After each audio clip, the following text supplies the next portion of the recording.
در ناحیه واسه روز یکم مای با استقبال روزهای جوانان تاجیکستان مسابقه کشاد بازی والیبال دایر گشت. در این مسابقه از شهرهای دوشنبه، ترسونزاده، هیسور، کولوب، قرغنتپه، ناحیه‌های واسه و قمسنگیر دسته‌های والیبال بازان اشتراک نمودند.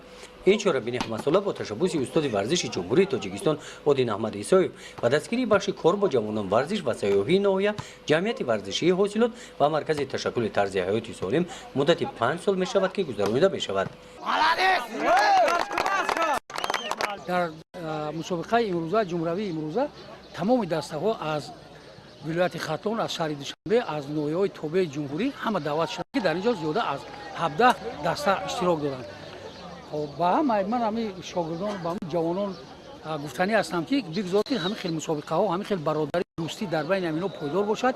بگذار که همیشه ما دوست باشیم با یکدیگر رفته در میدان های یکدیگر با هم دیگر وا بخوریم و بگذار که همین دستای بهترین که کسی که است سزاوار جای یکم میشد با مکافات پولی و مالی سفارت گرفته میشود.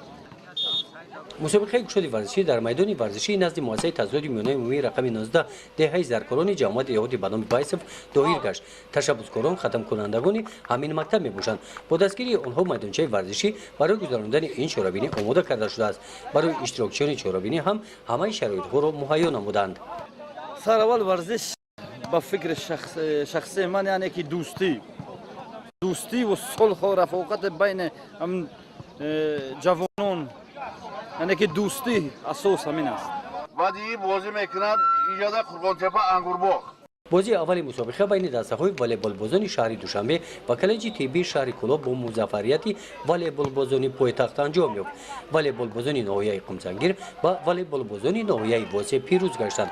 مسابقه 2 روز ادامه یافته، والیبال با تحفه‌های خودروی قدر کرده می‌شوند.